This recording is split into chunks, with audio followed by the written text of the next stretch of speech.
Hello everyone, আসসালামু আলাইকুম। ফিরে পাওয়া পর্ব 14। গত পর্বে স্বপ্না ভার্সিটি থেকে এসে ওর বাবা মা ও ভাইয়ের কথা শুনে ইমোশনাল হয়ে পড়ে। এখন আগে লেটস গেট স্টার্টেড। স্বপ্না মনে মনে ভাবল, বাবা আমার বিয়ের জন্য অফিস থেকে লোন নেবে, কিন্তু বাবা সংসার চালাবে নাকি অফিসের লোন পরিশোধ করবে? তার উপর আমার ছোট দুই ভাইয়ের ভবিষ্যৎ। আমাকে আজানের সাথে আলাপ করতে হবে, যাতে আমি বিয়ের পর কাজ করে বাবার পাশে দাঁড়াতে পারি আর আমার ভাইদের উজ্জ্বল ভবিষ্যৎ গড়তে পারি। আমি আমার সুখের কথা ভেবে আমি আমার পরিবারকে ভুলে যেতে পারি না। কথা বলতে বলতে রাজ্জাক দেখল স্বপ্না দরজায় দাঁড়িয়ে কি যেন ভাবছে। রাজ্জাক বলল, স্বপ্না, ওখানে দাঁড়িয়ে আছিস কেন? ভার্সিটিতে থেকে কখন এলি? স্বপ্না দৌড়ে এসে বাবাকে জড়িয়ে ধরে কাঁদতে লাগলো। রাজ্জাক বলল, পাগল মেয়ে, এভাবে কাঁদছিস কেন? স্বপ্না বলল, বাবা, আমি তোমাদের সব কথা শুনেছি। বাবা, তোমরা আমাকে এত ভালোবাসো কেন? তোমরা আমার সুখের কথা চিন্তা করে তোমাদের সুখের কথা কিভাবে ভুলতে পারো? এমনিতে তুমি আমাদের মানুষ করার জন্য জীবনে অনেক কষ্ট করেছো, তার উপর তুমি এখন আমার বিয়ের জন্য লোন নিবে? বাবা, তুমি চিন্তা করেছো তুমি এই লোন কিভাবে পরিশোধ করবে? না বাবা, আমি তোমাকে লোন নিতে দেব না। বাবা, বাবা, আমি বিয়েই করব না।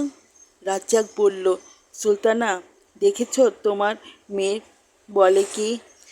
রাজ্জাক মেয়েকে বুকে টেনে নিয়ে বলল, মা, প্রতিটা বাবাই মায়ের কর্তব্য তার ছেলে মেয়েদের বিয়ে শাদী দেওয়া। আর তুই আমাদের একটা মাত্র মেয়ে। তোর বিয়েতে যদি আমি কোনো কিছু কমতি রাখি, তাহলে যে আমি মরেও শান্তি পাবো না। মা, তুই আমাকে বাধা দিস না। আমি যা করতে চাই আমাকে তাই করতে দে। স্বপ্না বাবার মুখে হাত দিয়ে বলল, বাবা, খবরদার মরা কথা বলবে না, বলবে না বাবা, প্লিজ। আমি তোমাকে অফিস থেকে এক সত্যি লোন নিতে দিব। বিয়ের পর চাকরি করে আমি তোমার অফিসের সব লোন পরিশোধ করব। আর আমার দুই ভাইয়ের সব দায়িত্ব আমি নেব। তুমি শুধু বিশ্রাম করবে। কথা দাও বাবা, সব কিছু আমার উপর ছেড়ে দিবে। রাজ্জাক বলল, মা, আজানে পরিবারকেও তোর দেখতে হবে। স্বপ্না বলল, বাবা, তুমি চিন্তা করো না। আমার কাছে আমার দুই পরিবারই সমান। আমি তোমাদের প্রতিও আজানের পরিবারের প্রতিও সমান দায়িত্ব পালন করব। স্বপ্নার কথা শুনে বাবা মার চোখে পানি এসে পড়ল। সুলতানা চোখের পানি মুছে বলল, অনেক কথা হয়েছে, এবার খেতে আসো। ওরা সবাই খাবার টেবিলে বসে খাবার খাচ্ছে। এমন সময় টিপু বলল, আপু, তোমার জন্মদিন এবার আমরা ধুমধাম করে পালন করব। স্বপ্না বলল, বড় মানুষের জন্মদিন পালন করতে হয় না। অপু বলল, না আপু, এবার তুমি মানা করতে পারবে না। এবার আমরা তোমার জন্মদিন অনেক ধুমধাম করে পালন করব। স্বপ্না বলল, হঠাৎ তোরা আমার জন্মদিন নিয়ে পাগল হলি কেন? কি ব্যাপার বল তো?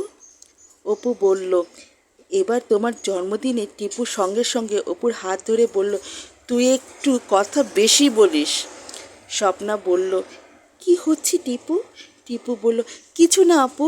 সুলতানা বলল, স্বপ্না, 2 দিন পর তুই বিয়ে করে অন্যের ঘরে চলে যাবি, তাই আমরা এবার তোর জন্মদিনটা অনেক ধুমধাম করে পালন করতে চাই। স্বপ্না বলল, মা, আমি তো বেশি দূরে যাব না, সব সময় তোমাদের কাছেই থাকবো। এ কথা বলে স্বপ্না বাবা মা আর ভাইদের বুকে জড়িয়ে ধরল।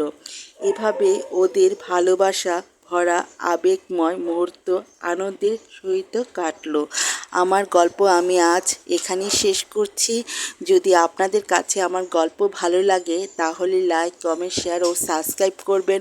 অবশ্যই অল বেল বাটনে ক্লিক করবেন যাতে আমার ভিডিও সবার আগে আপনাদের কাছে পৌঁছে যায়। আর যদি ভিডিও আপনাদের কাছে অনেক ভালো লাগে তাহলে আমাকে কমেন্টের মাধ্যমে জানাবেন, আমি অনেক খুশি হব। আসসালামু আলাইকুম, বাই বাই, টাটা।